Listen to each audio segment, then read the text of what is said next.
Welcome into Studio A. I'm Maria Trivelpiece alongside Kyle Youmans. We are talking American women's basketball today. It has been so much fun covering this conference so far. There's been so much going on, but one thing that has remained the same the entire conference season is that Rice women's basketball equals very good. Undefeated for a reason, and that's exactly what Rice has been doing. They are the upper echelon of the conference, but really the conversation now becomes who is next in line. Yes. Who is going to set themselves up for success in March. And we debuted the term last show in the on the men's side of things, but this is frantic February. This is where teams are trying to work their way into the conversation, trying to work their way into the contender conversation as well, and trying to earn some buys in the conference tournament, because when American Conference tournament time comes around, the regular season matters so much more now than it has even in the past, and I can't wait to see how it unfolds. And I love the way that the American Conference has set up this tournament in the fact that if you do win in the regular season, you are rewarded with time off. You get buys into the quarterfinals, the semifinals, not the championship game, quarterfinals, Close. the semis. Almost. Let me walk that back for a second. But anyway, you're rewarded for winning. And I think that makes the regular season much more exciting because there's so much more in every single game, every single time that you step on the court. Now, who's going to be that next team underneath Rice? That's a big question mark. East Carolina has been consistent in that they're the ones chasing the Owls. Both Rice and East Carolina have clinched spots into the American Championship. No buys yet. There's still more games to be played. But I think that they're starting to pull away in that upper echelon part of the standings as well. And I do want to pull the curtain back a little bit because of the production side of things today. We had to record this show prior to the Tuesday results of women's basketball. So keep that in mind when you're looking at these standings. This is going into Tuesday, February 17th. So with that in mind, I do want to say East Carolina is a true contender. They've proven it time and time again. They've had a couple of lapses, loss against Wichita State, loss against North Texas, but outside of that, they've won games in confident ways. Maybe not to the same level as Rice, so we're going to talk about both of those teams in depth as we go along, but I honestly feel bad for East Carolina because if Rice wasn't in the fold, this might be their year where they are the story in the American Conference. Turns out they're going to be right there in the mix at the end of the day, but South Florida still chasing. Tulsa's faltered a little bit as of late. North Texas starting to pick it back up again. UTSA, same thing.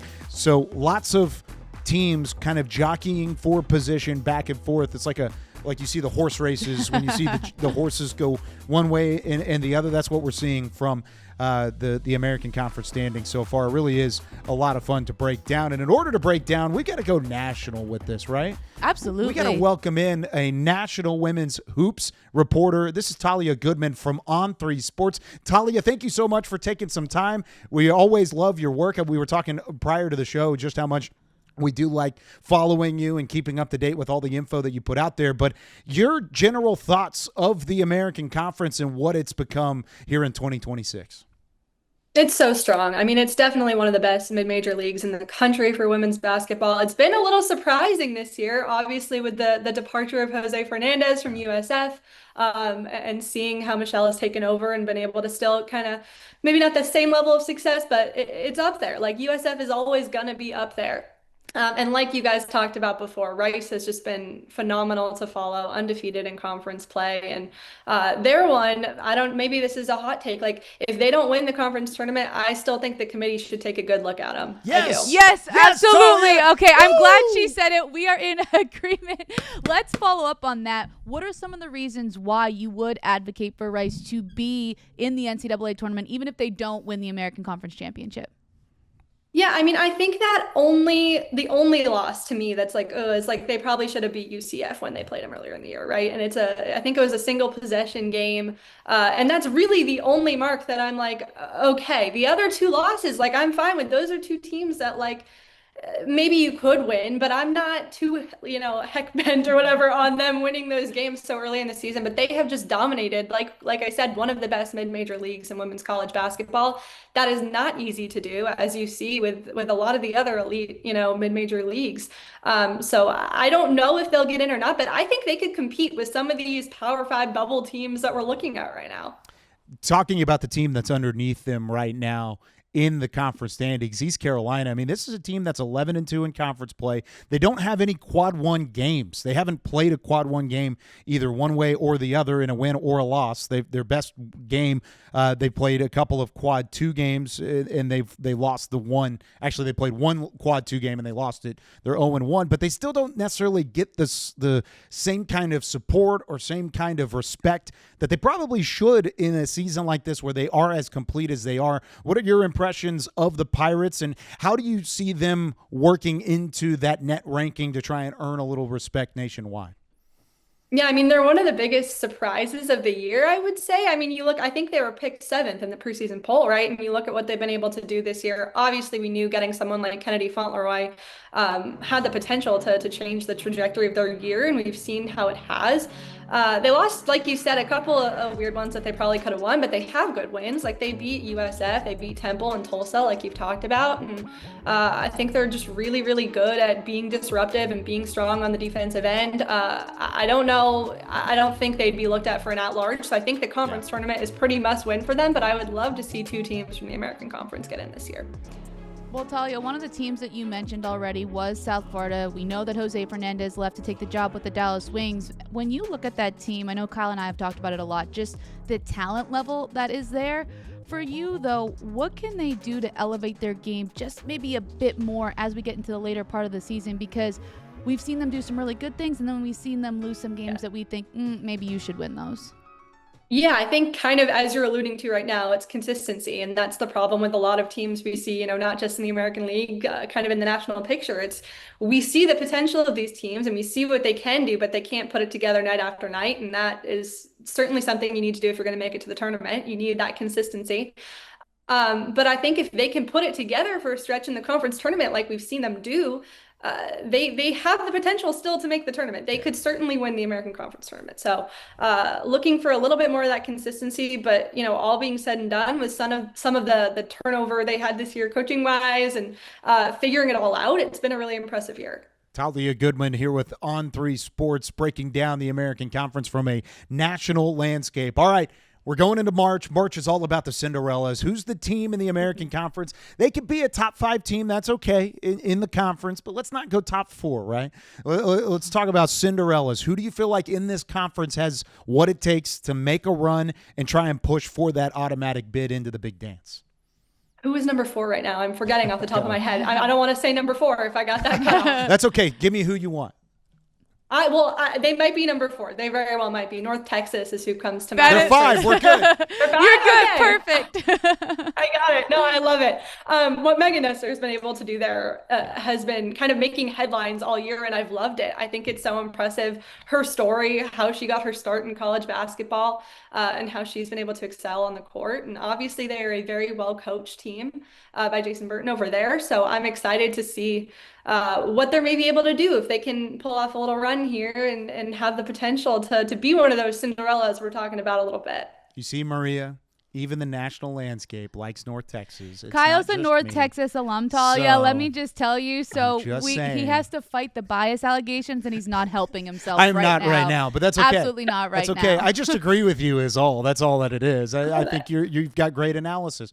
Talia, thanks so much for taking some time and hopping on the show. Where can basketball fans everywhere find your work?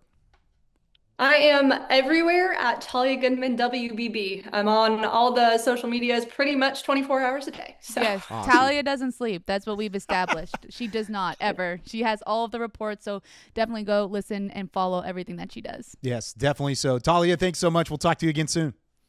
Thanks for having me. We need to get her on in March. I know. I think that's where she's really going to shine. Oh, my goodness. Whenever March comes around, it's going to be awesome. But I thought she did a great job of kind of outlining what the nation looks at the American Conference as.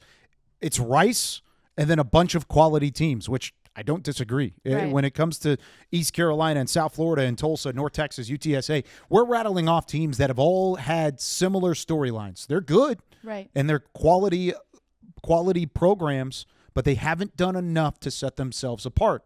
Rice has to this point, and that's kind of what it looks like from a national landscape going into a microscope of the American Conference. And I think you make a great point of how she breaks it down from a different perspective, because we're so ingrained. Like, we're covering this all the time. We are looking at the American Conference teams. Like, I want to know, how does the nation see the American? And the good thing is we're in agreement that we think Rice is very good and that they have an opportunity to be in the big dance, whether they win the conference tournament and maybe even if they don't with that at large. And so I think it just puts a lot in perspective, especially as we continue to talk about these teams and with what happens in the next coming weeks. Yeah, let's talk about the Rice Owls. 17 consecutive wins, and they've done it in dominant fashion. 5 points or less, only 3 of those 17 games they've won by 5 points or less. They talk about that Rice fight never dies.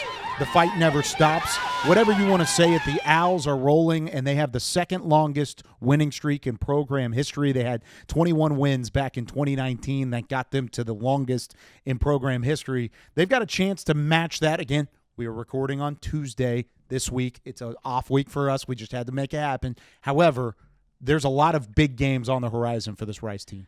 I am so excited to watch some of those big games, but what I've seen from this team is something that Talia talked about with South Florida. What were they struggling with? Yeah. The consistency. That's not the case with Rice. The reason that they've been able to win basketball games is because of the consistency. And I know in a couple of moments we're going to break down what that actually means in the X's and O's capacity, but I just think the fact that Lindsay Edmonds has this group just executing at the level that they need to win certain games. It's not always pretty, one, and two, I don't think player for player that they have the most talented team in the league. I think they are a great basketball team because they have a lot of very talented players who work well together.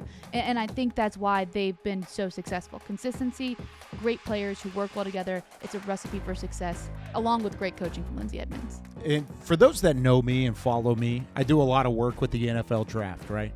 One of the NFL draft debates when you're breaking down prospects are guys that have a high floor or a high ceiling.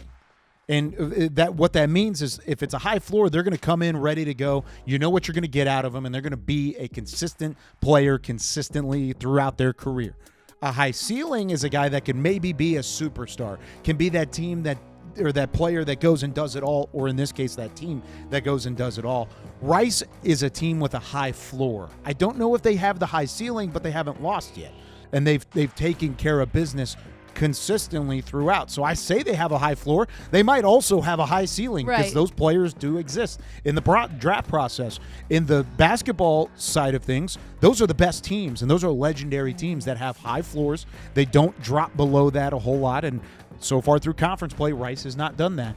And they still have a chance to achieve that high ceiling. That's what the next couple of weeks are, in my eyes, for the Rice Owls, because they turn around. They've got that barn burner of a matchup on Tuesday with South Florida. That's one of the best games of the entire women's basketball slate. Do they get a break after that? No, they do not. They go into Saturday, and they go on the road in Greenville to take on East Carolina. Take a look at this remaining schedule, which is, in my opinion, much tougher than anything else they've seen throughout the course of the season, because you've got at East Carolina, at Temple. At Temple is a hard place to win. We've talked about that before. Then you come home against a Tulsa team that's been hungry, that's been kind of sliding a little bit. You already have one win against them on the road this year, but they've seen you once before. And then you take on a Charlotte team that's kind of been half and half, either really good or really poor at different times in the season. So if you're Rice, this is where you prove the rubber meets the road. You are the best team in the conference, and you deserve a regular season conference championship and to set yourself up for success in March. And I think it also prepares you for March and the opportunity to compete not only in the American Conference tournament, but also in the NCAA tournament, because right now you're playing as the opposite of a Cinderella team. You have the target on your back right now. And so every team is going to bring you their very best game. I think not only does this help them get better, I think this prepares them for postseason, because every team is going to be playing at such a high level. And I think it'll test them. It'll tell us a lot about this team, but it's something I'm so excited to watch because they've been so much fun to watch all season long. And now they're going to be battle tested even more so in this latter half of the season. And they're starting to shoot the rock a little bit too. Yeah. I mean, we talked about how they get to the free throw line, they hit their free throws, they don't turn the ball over, they're so disciplinary, but they've gone from 6th to third in scoring over the last 2 weeks. Yep. Which, if I'm looking at Rice and I'm saying, oh wow, so they're 12-0 in conference play, they've won 17 straight games, and they're getting better. That's scary. All of that is very scary if you're an opponent in conference play. I mean, as a team, you look at what they did against Wichita State. Poor Wichita State. 80-42 was the final score. They shot 30 of 63 from the floor. They were 11 of 24, nearly 50% from beyond the arc. They went a perfect 9 for 9 at the free throw line. They didn't even get to the line as much as they want to on a normal basis. They want to see that number close to the 20s instead of in the single digits, but they still hit all 9 of them, which a lot of teams in the conference struggle at, is hitting consistent free throws. Not this Rice Owls team. I think these next games, the South Florida game, the East Carolina game, all of those are crucial to show us just how real this team is. And based off of what Talia was saying, they kind of need those 2 games to prove we're number 61 in the net ranking right now.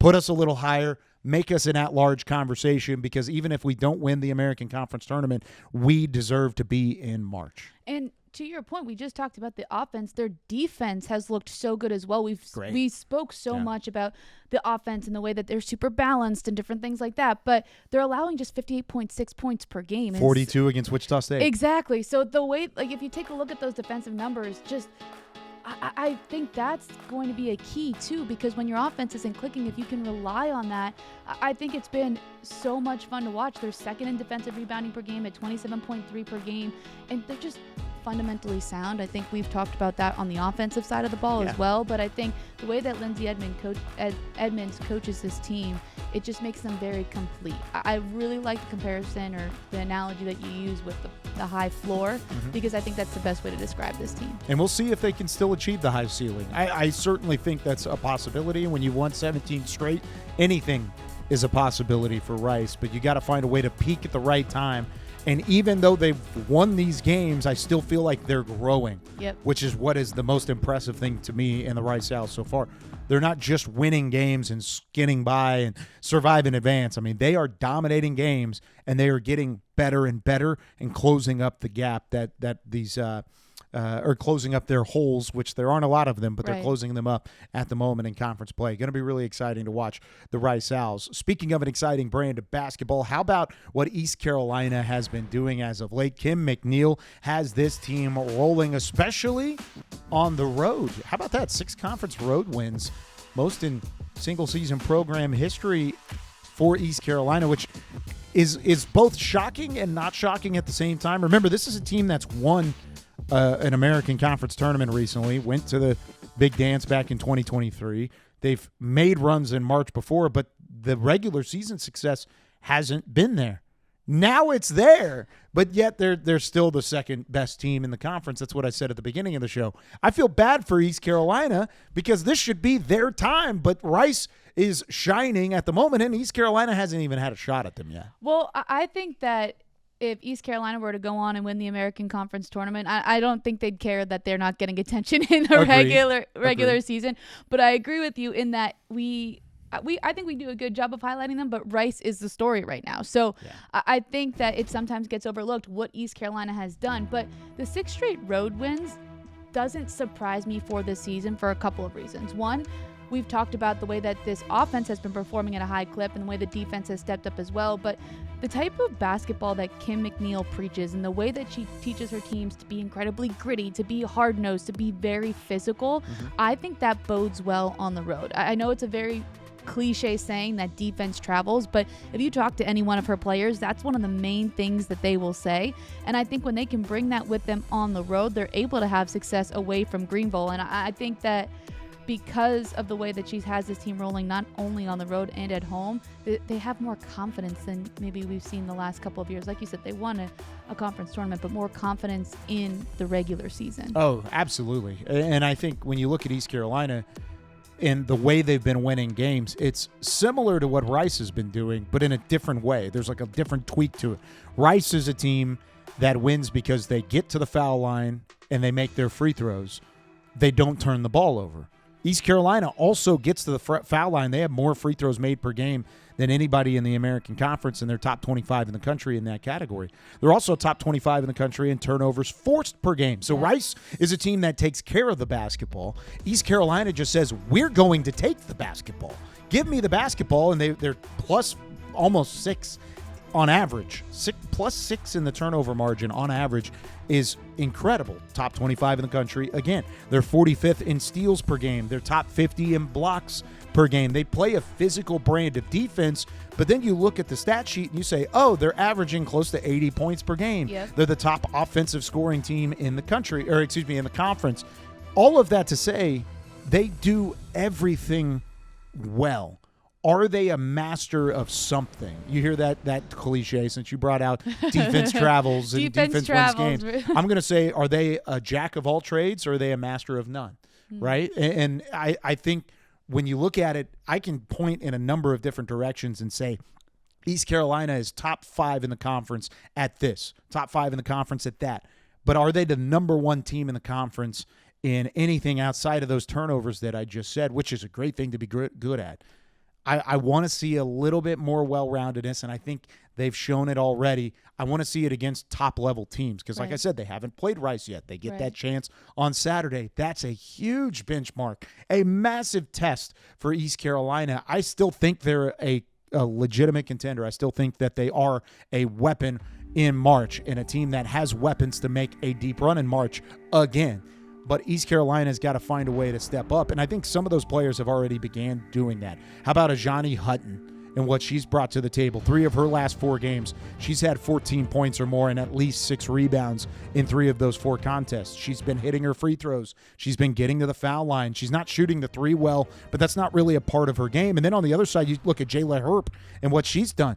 3 of 4 games for her, she's had at least 10 points, and she is shooting the ball exceptionally well. She's 8 for 17, almost 50% from downtown in this 4-game winning streak for East Carolina going into Tuesday. So lots of things that Hutton and Herp, I like that as a duo name too. I think it's fantastic.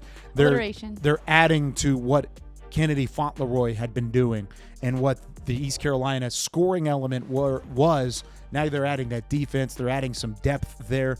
That makes East Carolina a formidable team and a scary team whenever March comes around. And I want to touch on Jayla Herp for just one moment because she has the most incredible story. She was injured in 2023 and then didn't play at all in 2024. And last season, you saw her as the season went on, just starting to get some of her confidence back, starting to get her strength back. She already was a great player, but I think especially in these last couple of games, she's elevated her game even more. You just mentioned her numbers, but I think that is what Kim McNeil needs on this team. She needs players like Jayla Herp and somebody like Kennedy Fauntleroy who are peaking at the right time. Fauntleroy's been doing it all season long, but she's another one, had a great freshman year at Georgetown, didn't do as much in her last 2 stops in her college career. So Kim McNeil has pieced together these players who she's now coached for a bit, and they're all peaking at the right time. So I think that can lead them to elevating in those places that you want them to be better at. Yeah, you talked about the ACL injury for Herb. She had the ACL injury 23-24, returned last year, played in 32 games, 31 starts, had 317 points, which was just under 10 a game. She kind of started the season slow, and I think part of that is you had Savannah Brooks transferring in from Coastal Carolina. You had Kenny Fauntleroy transferring in from Arizona State. Kiana Rimbert, who is one of the best post players in the conference, transferring from Charlotte. You had all these different elements and these different players transferring in and playing different roles to where Herb kind of didn't have a role. Now she is finding it. She's found the shot attempt. She's averaged, whenever I saw her at the beginning of conference play in Denton playing with East Carolina, she was averaging 8.5 a game. She's now raised that to 9.8. She's closing in on 10 a game, and she's been hitting the 3 much better. That just gave you the number, nearly 50% over the last 4 games. But she was shooting just 23% to start the year. She made just 10 of her first 43 shots from downtown. So all of that to be said, they're building depth. They're building well-roundedness, and that's what the best teams in this conference really are, is consistency and well-roundedness. Now, when you look at what they're going to do moving into the final couple weeks of the season, we just took a look at their schedule a moment ago. How do they take a step in the right direction and go and win it all? I think it really comes down to two things. One, it's the consistency piece, and I know we keep saying it, but it is so true. You need to be consistent, and you need to peak at the right time during March, right? And I think that's what we've seen in the conference tournament the last few years with Rice, and even when East Carolina won it, they peaked at the right time. I think the other thing is to just play a clean brand of basketball. That turnover number that you mentioned, that's something that Kim McNeil focuses so much on. I remember doing a game of hers last year against UTSA, and she went on a tangent because they were like in the top of the conference on forcing turnovers, but they were turning over the ball too much, and that is something that she harps on her team so much about. So I think if they can get it to the level that they want, not only just force the turnovers, but take care of the basketball, which they've done a good job of, I think those things can help them come March. Yeah, and I'm right there with you. They've already beaten South Florida. They get a shot at Rice this week, and then from that point forward, it's really just don't play down to your competition. Right. And you should be the number 2 team in the conference whenever it's all said and done. They played down against North Texas. Yeah. They played down against Wichita State. You can't do that. Again, they're just as complete of a team as some of those other teams in the conference are. You got to out-discipline Rice, which is easier said than done from a team that's quite literally the most disciplined team in the conference. But as long as you do that and you don't play down, I think they know it now. They are dangerous, and East Carolina is going to be a problem whenever tournament time comes around. I 100% agree. But speaking of a team that I think is going to be dangerous, I think is very dangerous right now, it's the South Florida Bulls. They are starting to look like the team that I thought they were going to be from the beginning of the year. Yeah, they are starting to click, and they've got some great uniforms too. Look at the pink trim. I like the music better on here, South Florida social media team. This is more appropriate. I think it's great. All of this is awesome. I love the background too. It's all great. But you're right. Maybe it's the pink jerseys, maybe it's the new look. I don't really know. But South Florida has found their rhythm. This is a team that never really lost their rhythm, though, right. I would argue, because all 4 of their conference losses, Maria, are by a combined 9 points. I know. 9 points in 4 losses. That's wild. One, that tells me that they're still a top team in the conference, no matter what their record is saying, which, I mean, they're 3rd. It's not like they're at the bottom of the list. Right. But they also are wishing that they had a couple of those back, because you make 2 of those buckets. Let's say you hit a 3 against Rice, or you hit a 3 against East Carolina, or one of those other losses that they had. All of a sudden, it's a completely different standings, and you are the team that is getting the bye to the semifinal round instead of East Carolina or whatever it may be down the stretch. They could still get there, but they're 2 baskets away from being the number 2 team in the conference. They aren't that yet, but you can't look at them and say, I'm underlooking what they've done this year. New coach, kind of like what Talia Goodman was just saying a minute ago.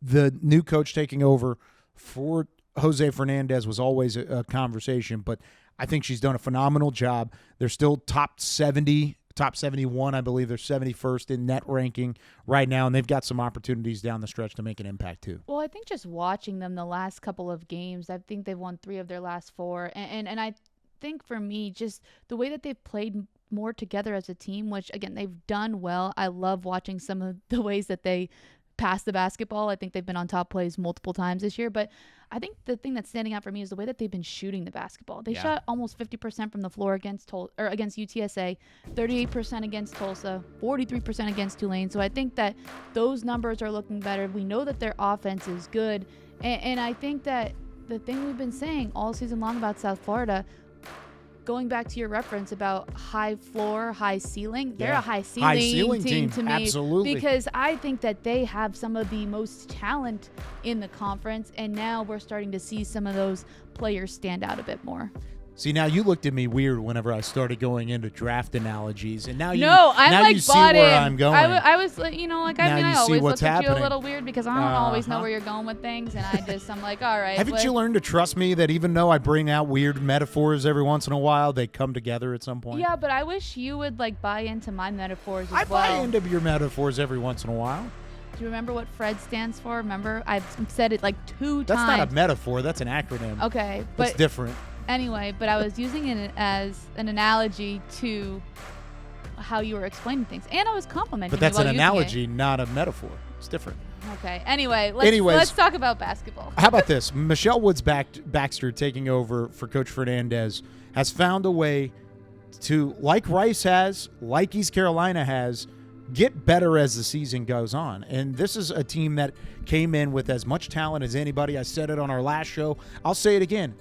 You talked about high ceiling. This team has the most talent top to bottom on their roster in the conference, so much so that the preseason player of the year in the conference wasn't playing like a preseason player of the year, yet they were still a top 2 or 3 team in the league. So now you look at it and says, oh, okay, what about that preseason player of the year not playing super well? How about big time Brito has shown up? She is showing that she was deserving of the preseason player of the year. And I would argue that that was always there, but she might have just been hidden a little bit because they have so many different players. I mean, Carla Brito, even at midway through the season when she was just averaging 6 points, 7 rebounds a game, was still putting up double-doubles, including one against Temple and a big win early in the campaign. They were winning games down the stretch when they needed to. And they're no longer the team that's last in the conference in opponents' points per game because they've started to slow teams down and started to control time of possession a little bit better in these games, and I think it's really starting to stand out, and she is the one that takes over and controls the rock when doing so. And the fact that she has elevated to the numbers that we saw her put up last year, or close to them, she's not exactly there yet, but I think it's because that this team is figuring each other out a little bit more. And when you take a look at the pieces that they have a Katie Davidson, they have an Eden Battle, they have Carla Brito.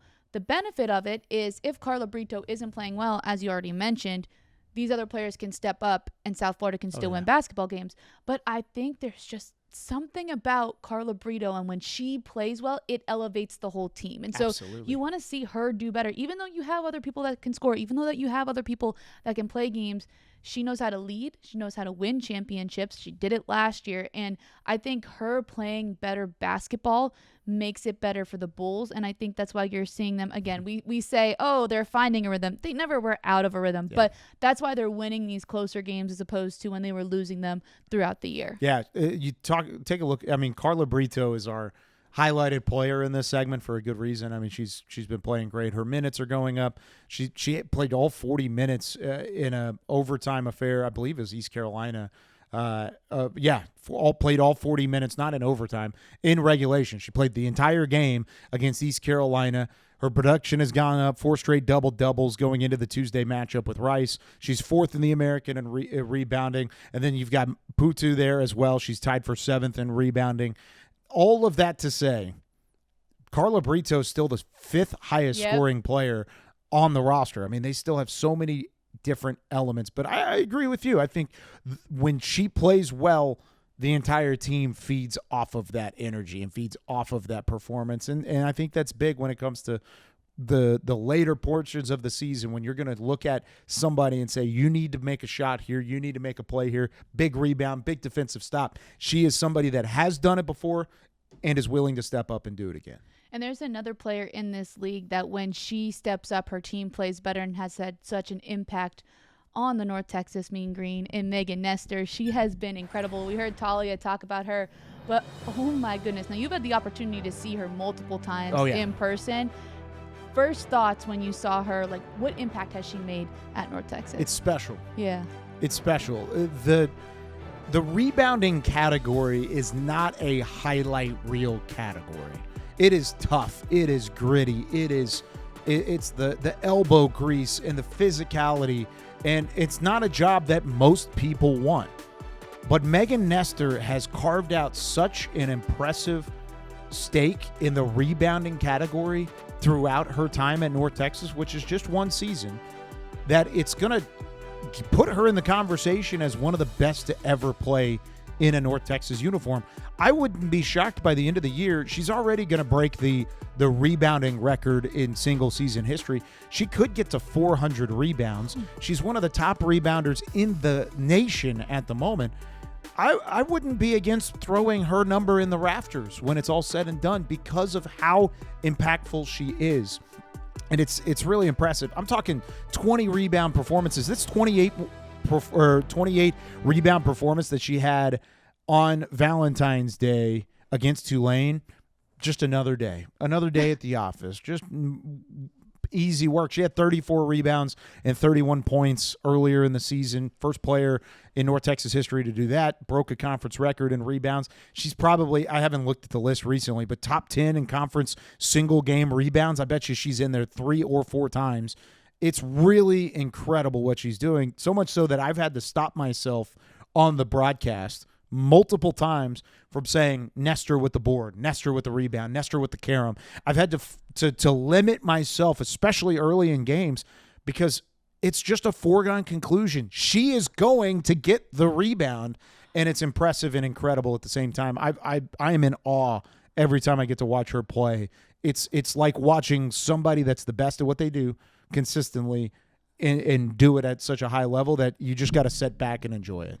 I love that, and I think I haven't had the opportunity to see it in person yet, but even just watching on the TV, and I think you do a good job of varying up your phrases as well. Thanks. So I try my best. 34 times a game, you have to think out of the box a little bit. But I agree with you, and I think that it's the reason, one of the big reasons why North Texas stays. They're not in that upper echelon right now. They sometimes flirt with it and then get back down to like the more upper middle, I would say. Great way to put it. So they're right there, but I think Megan Nestor has been such a key in that. And I think that if they can figure out a few other things, if she continues to do what she does, they'll have a chance to compete in the conference championship. It's just figuring out how to get over that hump and how to put some of the other pieces together. I think when it comes to North Texas, there are 2 things that are consistent in their game. One of them is Megan Nestor is going to get the rebound. We just talked through that. That is the number one consistent, and that has been the case throughout the year. The second one is that Asia Proctor is going to put up points. She's been one of the best guards in the American Conference this year. Have had a kind of a weird 4-game stretch where she wasn't scoring, but other players stepped up in her absence, and they won a couple of those games. But now she's back to kind of doing what she does best, and that's put up points. Everything else outside of that for North Texas has been inconsistent. And I think that's where the frustration lies with Jason Burton. I've had plenty of conversations with Coach Burton, and I have so much respect for him and his basketball mind because I think he is one of the smartest coaches in our league. But there are times when I can sense frustration. He's not going to admit it. He's not going to throw his players under the bus, but I can sense a frustration that they are close, but it just hasn't connected. It hasn't been there. And I think the best example of that are the games that they played against Rice. They had shots in both games against Rice to make that a game. Rice pulls away late at North Texas early in the season, then they have the return trip to Tudor Fieldhouse, and Rice comes back late and beats North Texas by a single field goal. So all of that to be said, they feel like they're on the cusp of being with the South Floridas and being with the East Carolinas and being with the Rices of the world. And I don't disagree with them. Even Talia Goodman said it earlier. I think they are close.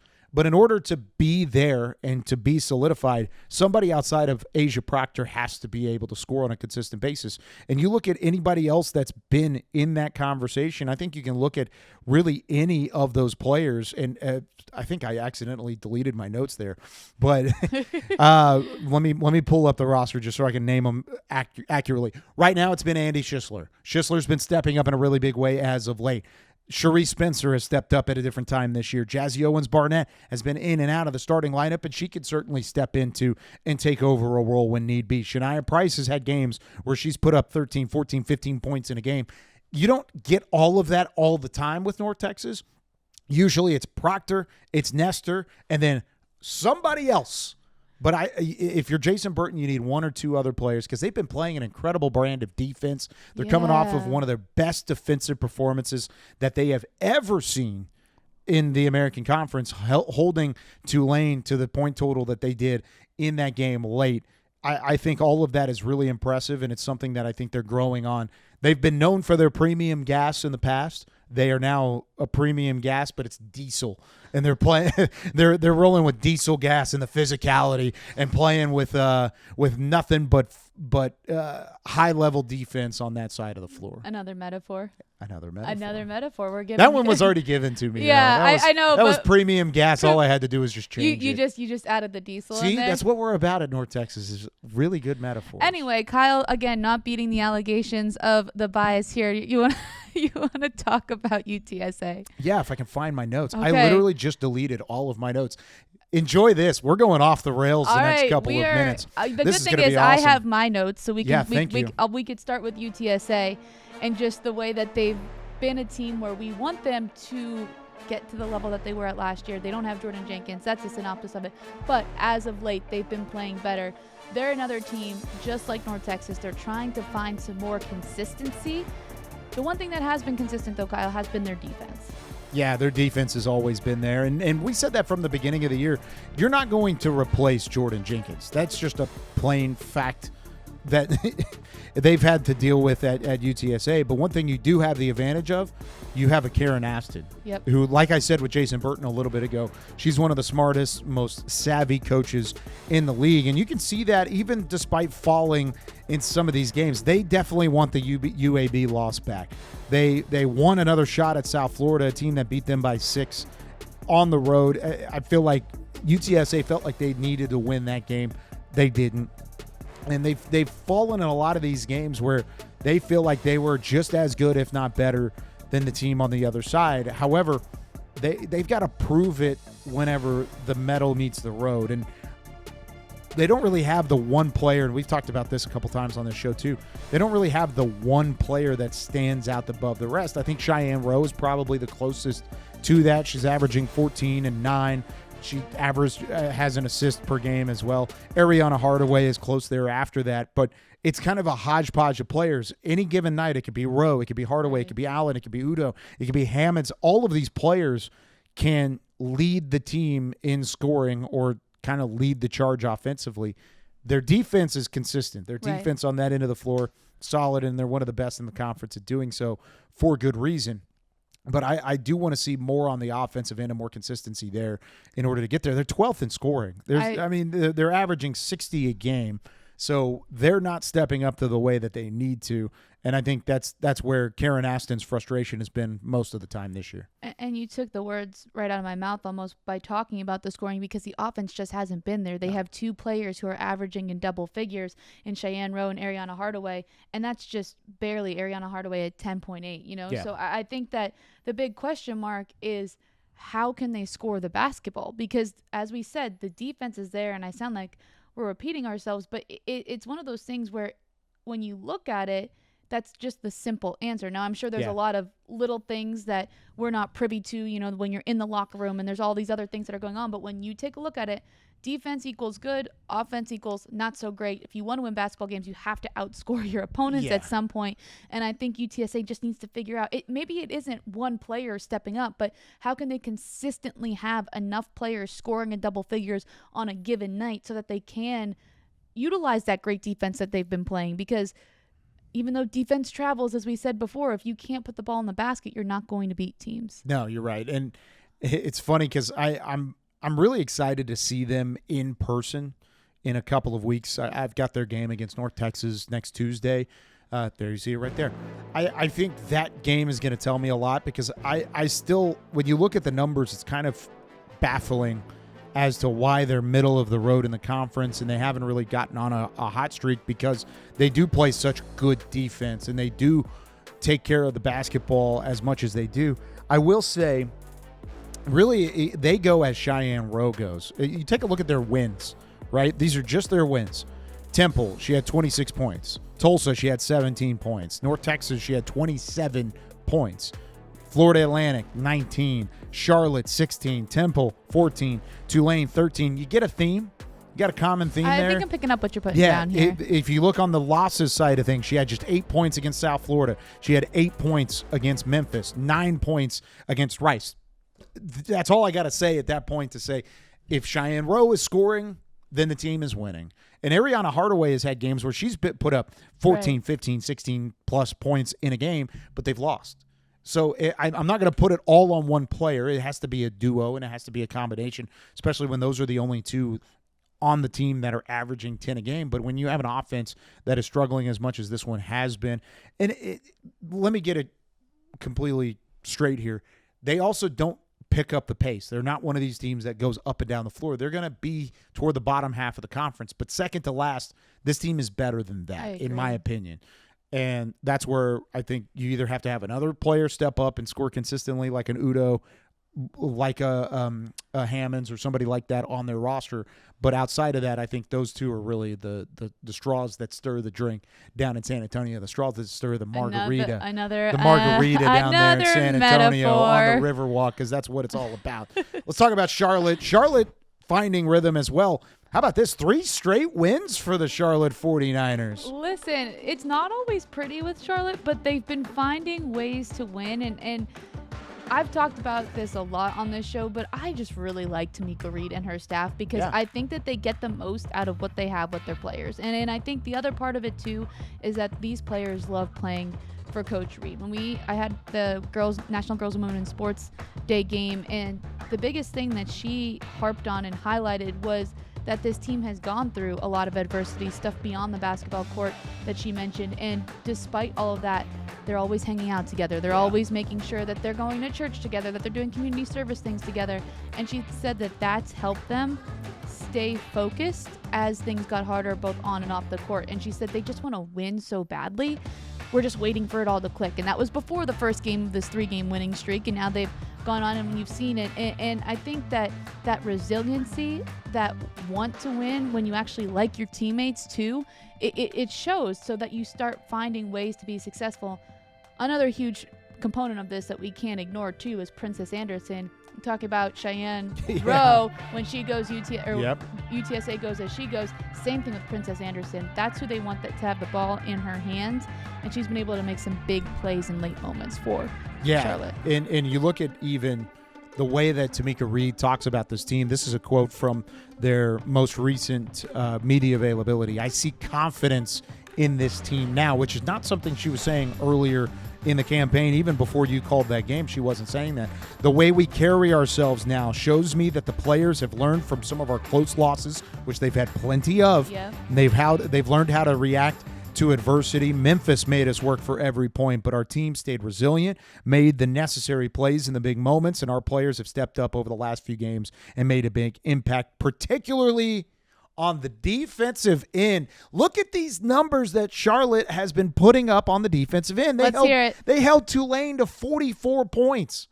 44. That's not 44. A lot, guys. 58, against Memphis. 58 points against Memphis. 56 points in a win against Florida Atlantic. 60 against UAB. 49 in the first game against Memphis. They are playing some defense out there in Charlotte, and I love it. I think it's fantastic. They were able to beat Wichita State in kind of a high-scoring game, 81-73, or 81-72, rather. And then they get the return trip from Temple.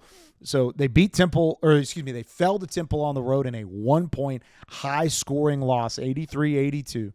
I'm excited to see what they do. It's a Tuesday night game. I know we're recording before that now, but excited to see what that one is. And then they get a tough stretch: North Texas, FAU, which they've already beaten, East Carolina, Rice, UAB. So you've got 3 of those 5 teams that are in the top 5 of the conference on the schedule remaining. What do you want to see from Charlotte as they go down the stretch to keep this momentum? Let's call it momentum. How is it rolling? I want, first of all, to see them continue to play the physical brand of defense that you're just talking about. I think that they're chippy in a good way. I think that they are incredibly physical. On the flip side, when we had that Tulane-Charlotte game, Tulane's main focus was to not allow Charlotte to bully them. That was one of their keys going into the game, because that's the way that Charlotte plays.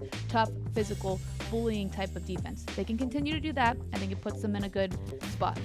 I want to see them take care of the basketball better. Take care of the basketball. That's been the thing. They're going to keep playing defense. Defense travels, Maria. It does. Defense travels, but there are moments where they just turn the ball over too much, and they play a little bit sloppier on the offensive side of things. I think that you've seen it start to clean up in some of these wins, but even the victory against Tulane, too many turnovers. So keep playing the good defense, but I got to see you take better care of that orange ball over there. Don't give this away when you have the opportunity to give it away. I mean, hold on to it. It's pretty simple. Yeah. And this thing needs to go into that hoop that's over there. Yeah, that very good description of basketball. Thank you. You are such a good analyst. That's what I'm here for, you know? I mean, that's what it's got to be. Florida Atlantic. team that has I'm also so excited put for together them. some wins. Okay, you can't say it like that. No, I know. am. I know they're excited and they won 3 straight games for the first time in 5 years, but you can't like give them the toddler cheer there. That's not how I meant it. That's how I talk to my kids whenever they do something good. Listen, that's not how I meant it at all. I meant it because... Oh, you threw your plate away. Good job. No, they earned those 3 wins, Maria. I know you didn't let me finish my Okay. point. All right, Let me finish, and then I'll let you finish. because they have struggled in the last couple of years, Yes. so much so that we don't get to talk about them too much on this show because we've been focusing on the teams like Rice and South Florida and East Carolina and then some of the middle of the pack teams. And I am so excited because they bring in the new head coach this year. Mm-hmm. And again, people are still down on them. They picked them to finish, I believe, last in the preseason poll. There's so much negativity and unbelief in this program. And so I am so excited that they're starting to find ways to win games, to build this team up, especially winning 3 in a row. And they have some wins. They beat that South Florida team. Like, I think that is what that's big. that's what my reaction is to this, because it is really hard to build a basketball program, especially when it's been a spot that has struggled for the last couple of years. It's really hard to do it. It's even harder to do it in this era of college basketball. Yeah. And it's even harder to do it in a conference where in women's basketball you haven't been successful yet. And so that's why I say I am so happy for them. I hope that my facts, reasons, examples, and details Phenomenal. helped Fantastic. answer your original question. Yes, ma'am. Leanne Freeman, I am really excited. I think she's a perfect fit for that program. And I think there's promise in paradise. I think there's ways that they are building even in this singular season. I mean, like you said, 12 wins in 2023, 11 wins in 24, 11 wins in 25. They've already stepped up. They've already surpassed their win total from each of the last 3 seasons, and it might even go further back than that, but my notes don't. So when it comes to Florida Atlantic, you have to chalk up year 1 of the Coach Freeland era as a success. Right? I think so. From And it's here not on done out, yet. Yeah. You got 5 more games left. Now they aren't easy games. You got East Carolina and South Florida as your next 2 coming up. So that plays a factor. But I think you can build off of what you've done. And like you said, it hasn't been against just nobody teams. They beat South Florida. They beat UAB, who's been playing better as of late, and Florida Atlantic was able to take that over. They beat Tulsa. And I think all of that is impressive across the board, and even their losses aren't anything to sneeze at. They lost to Rice by 8, right? I mean, that's impressive in its own right that they were in that game and they really challenged the Rice Owls. They led that game through the midway point of the second half. So all of that to say, congrats to Florida Atlantic. I'm not giving you any pity love just because you won 3 games. You earned those 3 games. Those are impressive wins, and I think it stands out that they are ascending and they're putting themselves into position to make the conference tournament first off, which is great for them as a team that wouldn't have made it in years past, right? If it was the current format. Now they've got a chance to do that and maybe set themselves up for success in doing so. And you see the way that some of these players have stepped up as well. Erin Rogers being one of them. She's averaging 10.1 points per game. She's playing good defense as well. I think that when I take a look at this team, it makes me so excited because we talk so much about chaos, and I know we're trying to use different words besides chaos in the American Conference, but there's more parity, and it's awesome to see people build programs and players step up and buy in. And I remember talking to Erin Rogers at Media Day, and she just had so many great things to say about Leanne Freeland. And you see that in the way that she's playing now on the basketball court, it probably correlates. When you have a good relationship with your coach, when you're bought into what your coach is telling you, you're going to play better, your team's going to play better. Leanne Freeland was successful at her last stop. She has had so much success winning college basketball games. Now she's just bringing it to a different arena, and we're starting to see that pay dividends. And I don't know. I'm excited to see how this team performs in these last couple of games. As you said, not an easy remaining schedule, but no. I think that they're going to attack it head on. Yeah, and I just want to say Erin Rogers is the best. Erin Rogers, just want to throw that out there. She spells it E-R-I-N. E-R-I-N instead of A-A-R-N. Or A-A-R-O-N or whatever he spells it like. Hers is way better.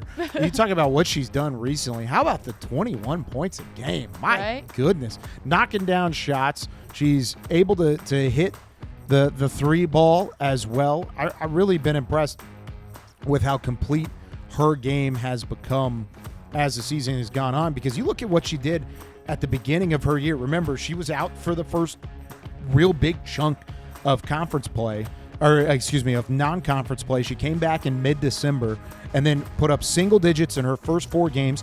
Finally kind of showed out against Memphis in an explosion. She went 8 for 14 from the field against Memphis, at 17 points, couple rebounds in 22 minutes. Then didn't get back into double figures until she did against North Texas in a losing effort. But she had 23 of Florida Atlantic's 49 points in that loss against North Texas. And since then, 23, 25, 24, and 11 in that win against Tulsa, where she went 5 for 12 from the field.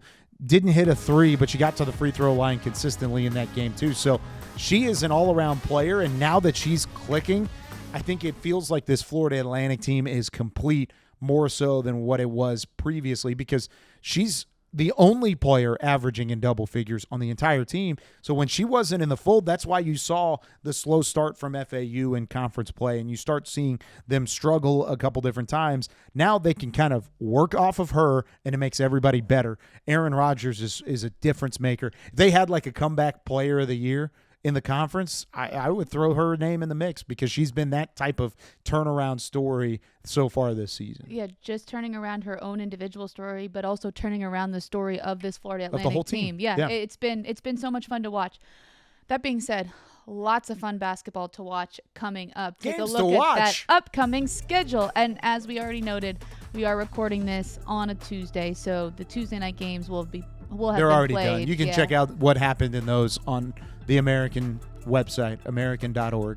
TheAmerican.org. Sorry. Yeah, I almost got it. You were really That was like close. literally off the dome, so I'm sorry I messed it up, but I gave it my best That's shot. right. That's like the only mistake you made today. So That's we're not watching true. all the games on Tuesday. You got all those games. Keep at it. Now, I'm so excited for that Saturday matchup. Rice, East Carolina. That's the game of the year in American Conference women's basketball, in my opinion. And it could very easily be for Rice to solidify their championship hopes, because then they would be leading by, what would that be, 3 games with 3 games to play. So it almost locks it up if they end up winning that game. And if East Carolina wins on the other side, that almost locks them into the double bye, and they end up in the semifinal round as the number 2 seed in the American tournament. Yeah, there's a lot of implications on that game. I will be totally dialed in on that one. A couple other ones. I love a good Charlotte-East Carolina matchup. I know like one school says it's a rivalry and one doesn't, but I think that when you're It's that a close, rivalry. I think it is. Come on. I think it is. Let's all be friends. We're all in the same conference. Yeah, Come on. rivalry. I'm watching all of the games. I like the South Florida North Texas one too, because we talk about North Texas trying to get over that hump. We'll see how that one plays out. That one's going to be a long day for yours truly. Oh no, what do you have? I've got a 5 a.m. flight from the NFL Combine to make it in for that game. So that's going to be a couple extra doses of caffeine for me to be on that broadcast. But I won't need as much because the adrenaline's going to be pumping for that one. Anytime South Florida comes to town, it's going to be fun. I also want to give credit to UAB, too. We didn't talk about them in this show. They started 0-8 in conference play. They've won 3 of their last 4 going into their Tuesday night matchup with North Texas. Who knows what happened there? I hope you guys tune in. It'll be fun. I'll be on the call. It'll be great.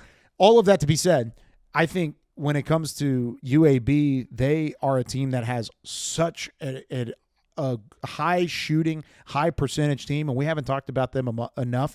They are clicking. They don't have any depth at the moment. Right. So if that depth shows up, then all of a sudden I think they're a team that could make a run in March as well, even though they started 0-8 in conference play. But 3 of their last 4 going into that North Texas game. Excited to see them in person as we get closer to that one, and then see what happens whenever we get to March as well. I know. I can't wait. So much going on right now. Including your interview. You had an interview. I did. Katie Davidson from South Florida joined All-American. And Davidson the board.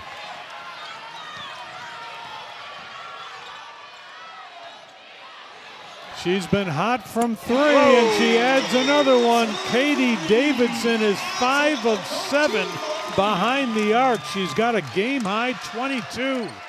Joining All-American now, we have South Florida's Katie Davidson. Katie, welcome to All-American. Hi. Well, the Bulls have been on a run the last couple of games. You've won 3 straight now. What is it that has been clicking in South Florida? I think the main thing for us is just being present. I think we keep saying it's literally one game at a time, not looking at the past, not looking at the future, just taking it one game at a time.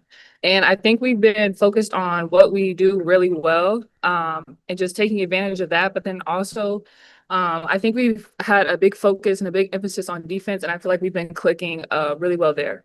We'll chat about the defense in just a moment, but I want to go back to what you said about you're focusing on what you're doing well. If you could describe what South Florida does well on the basketball court, what would it be?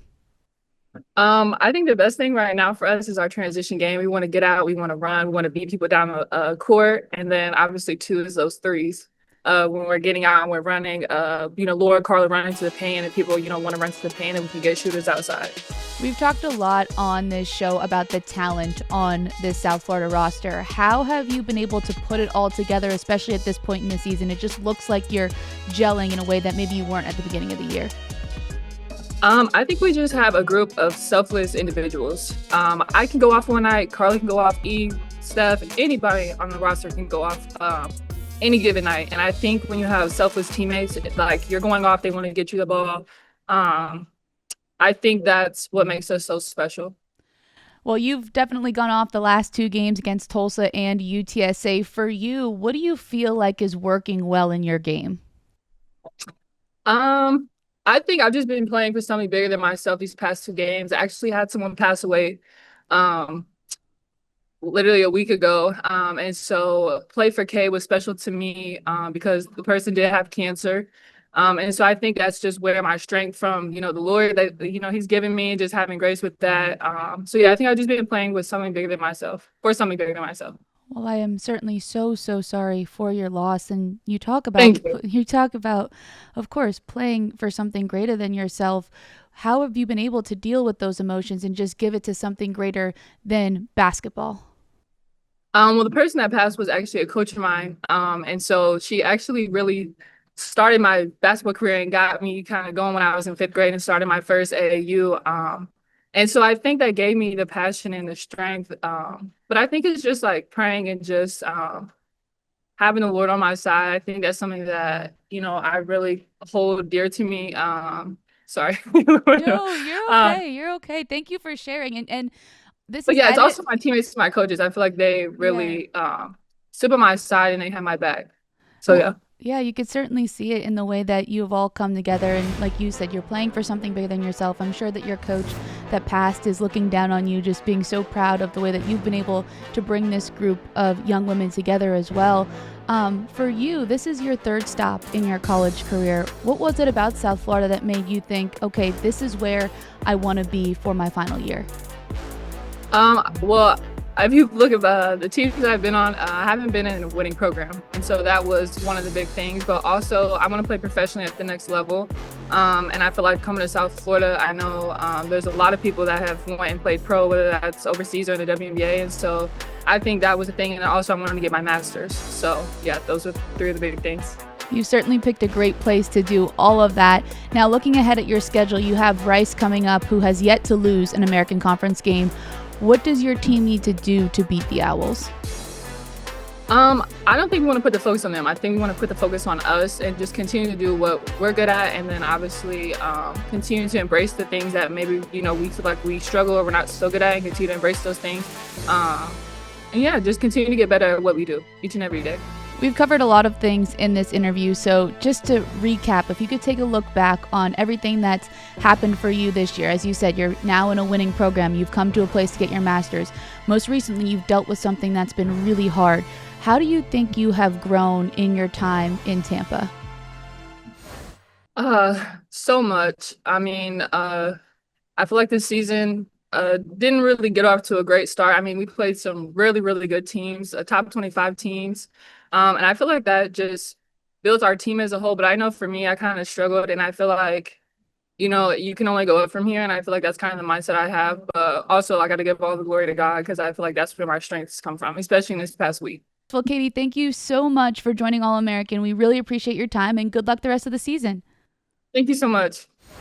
Awesome stuff from South Florida, as always. I mean, every time I feel like we talk to anybody from their staff and from their team, they tend to have it all put together, and that's a credit to the program. It's a credit to everything that they've built down there in Tampa. I know, and you hear Katie Davidson talk about it in the way that this team is starting to click and the way that they're coming together, and I think she said it beautifully, and I think it makes me really excited to watch them in the remainder of games. Oh, yeah. And we saw earlier in the show, they came out with these brand new, these awesome pink trimmed uniforms. Of course, February is Breast Cancer Awareness Month. It's also Play for K. There's a huge initiative going on with the American Conference right now. Go ahead and check it out, theamerican.org, because there are multiple ways that you can donate. And also, I love how there's a competition element between each of the programs where you can donate as a part of the team from the conference. And some of the top teams are already being represented on there. I'm going to refresh my page because it's growing every time. Okay, how about this? You've got leading the way. I'm messing it up here. Come on, Kyle. It went right back. It took away my leaderboard. Oh, no. It says donate to an American Conference team, and then I says I want to make a general fundraiser. Oh, it's taking me through an entire thing. Either way, these teams are already off to a hot start in terms of Play for K and how to donate along the way. They've got great pink uniforms that they've showed off too. And we're going to blind rank those pink uniforms. And I'm excited about this because we didn't do well with our blind rankings last week. No. But I think with this one, we can't go wrong because I like all of the uniforms. So no matter what order we put them in. $12,000. I found it. $12,000 as a conference already. The goal is $25,000. So heck yeah. Go and donate to your favorite team. Go for it. Go. We love it. All right. And are you ready to blind rank? I am ready to blind rank. Yes. Okay. North Texas. Ooh, I like them. I like these a lot. These are very clean with the script mean green across the front. I'm going to be biased in this fact. That's the best one. It's number one. So I would like you to make the decision and rank them for us, please. Oh, okay. Well, I do like the script. It looks clean. I'm going to say, to be safe, though, I'm going to put it at 3. Okay, just right down the middle. Yeah, right down the middle. Too low. But that's okay. 3. Let's move on. There's North Texas. South Florida. We saw these earlier. I like these a lot. I like the trim on the shorts. The trim on the shorts does kind of pull it all together. I don't like how bright the pink is, but that's kind of their thing, is bright colored uniforms. Do you see my nails right now? They are extra bright. I have hot pink nails that I got done for Is that kind of like a darker pink? I don't know. All right. So where do we want to put this I'm one? okay with putting it at 2. Okay. I don't think it's the best one, but I think it's good. I can get on board with 2. See, I would flip North Texas and South Florida if I had my own list. I'm good. I'm good with You're the cool 2, with 3. that? Okay. Yeah, well, we're going to like put it these at 2. better. Yeah. All right, South Florida, you get slot number 2. That's fair. All right, let's see the next one. Ooh, all pink. You know what? I love the hot pink, but I wish it was white lettering. This is a play-by-play person's nightmare. Yeah, like you can't read the color on color. Yeah. Like is that black or green? I can't really tell. It's what green. it is. It's it the green? Charlotte green. I know it's Charlotte. I didn't know if it was a green or a black. I can't Yeah. really tell. Give me 5. I'm gonna put go it 5. at 5. Yeah. I'm Sorry, putting it at 5. Charlotte. I like Charlotte's uniforms. I like them. I In do general, like them. Yes. I remember I've gone on a rant about the gold domes in football before. Yes, I love yes. Charlotte's uniforms. Unfortunately, I just don't. We all survived that rant. I don't We're like still those. here. I don't like those that much. Florida Atlantic. A little better, but I don't know if it's the best in the conference. No, I think it has to be at 4. I think what the trend is that I'm recognizing, I think I like the white with the pink trim as opposed to the full pink. Yep. That's I'm right what there I've with learned. you. So this is going to go 4. We're going to just whoever's next, congratulations. Oh, okay, that's fair. Okay. I'm okay with that. We just said we like it better with the white and the pink trim. I'm all right. And also Lindsay Edmonds' dress matching. slay. Oh my gosh. All for it. She has the best, some of the best fashion. We have some really well-dressed coaches. Tamika Reed does a great job. Lindsay Edmonds, I can name a bunch of them. But anyway, that could be a whole nother segment, rating outfits, because I love a good outfit. They're the best team in the conference. These are probably the best pink jerseys. And I love the Rice Owls word mark, like font. Like that owls with that like creative block script. It's unique. It's new age. It's got like a little bit of a throwback feel at different times, depending on what jersey or what scenario it's at. I'm okay with that being one. Okay. And I'm okay with our list. I think our Yeah. list ended up pretty good. I think so too. I like all of them. I do. But I definitely am biased towards like the white with the pink trim. I didn't like it. Charlotte's. I'll didn't? admit it. You Yeah, didn't like it? You're employee of the liked it. conference. Yeah. I'm good with Charlotte's. I'm out. The Florida Atlantic ones I can maybe get on board with. Okay. Maybe. He But says no. just maybe. Yeah, maybe. But no, I'm good with the Charlotte ones. All right. I like those other three though. I think they're all good. I found the leaderboard on the KYOW Foundation Play for K. South Florida is leading. UTSA is second. North Texas is third. So those are the medals. We're in Olympic time too. We love So that. you got your medal count. South Florida, UTSA, North Texas, close behind. Florida Atlantic and Rice. It's a battle of the owls. You got to figure it out. Go online. It is charity.pledgeit.org/American. Go and see the leaderboard and go make a donation to help raise $25,000 as a conference for the KYOW Foundation. I love it. Great stuff. Absolutely. Let's get in some top plays. Let's do it. Can you start us off? I will. Bring Why the not? energy too. All No right. laying down. I know we're at the end of the show. Oh my goodness. I've had a lot of good energy today, just like Memphis's William Morton slams it down. Now listen, I didn't say you had bad energy. Listen. But I need that didn't sound like an energetic call. That dude just posterized a dude at Utah State. They're not even in our conference. You got to have that type of energy. I had that kind of energy before this. I was really I can't fake the energy. Like I have I'm it. not faking the energy. I know. No, I'm not saying. Like Oh. if I tried to call it like you call it, like we vibe differently, like in that way. Like you have your play-by-play. Like It's true. I'm not a play-by-play. Like I'm a color analyst and reporter. You're very methodical in your broadcasting. Yeah, I not like it. non-broadcasting voice. See, I'm gonna move this on. Okay. I'm going to say from the Memphis men to the Memphis women. How about this? Staying on the Memphis trend, but this time it's Tamaya Smith. Strength, force, bullies her way down low to the bucket for the 2 points. Get out of my way, UAB. Making it happen. Tamaya Smith's a good basketball player. I know. I like the celebration there too at the end, like on the floor. Big fan of that. That was really good energy. I'll bring energy for this next Okay, you one. got it. Are you ready? All for it. It's a softball Oh, play. of course you're going to bring Of course the it is. energy. The reigning American Conference Player of the Year, Jenna Lord, over at third base for the 49ers. Mind you, they're playing the number 14 team in the country, Virginia Tech. Dives backwards, tiptoes her foot on the base. She's out. Oh, and fun fact, Charlotte wins this game. I'm in.